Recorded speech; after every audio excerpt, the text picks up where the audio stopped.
Ang common na tanong na pwede ba mag-low carb ang walang gallbladder? Ang sagot po dyan ay oo. Bakit?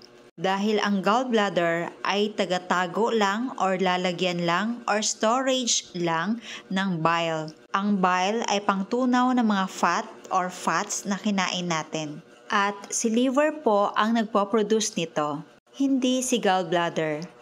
Kaya kapag may kakainin tayong high in fat, si liver po ay nagpo-produce pa rin ng bile kahit wala si gallbladder. Kaya sa simpleng explanation, pwede pa rin tayong kumain ng fat dahil nandyan si liver para mag-produce ng bile, para pangtunaw sa kinain nating fat. At itong laman ng aking low carb meal for today are good examples of high fat foods. Eggs and homemade bacon.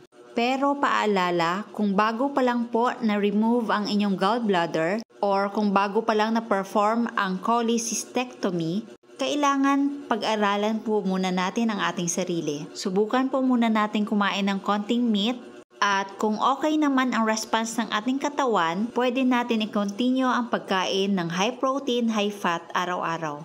At kung kayo ay may mga nararamdamang discomfort after eating high protein, high fat, kailangan bawasan lang po natin ang consumption of meat at araw-araw paunti-unting magdadagdag lang po tayo hanggang sa masanay po ang ating katawan.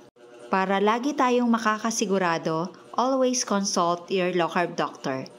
Please like and share and follow me for more low carb recipes and health tips.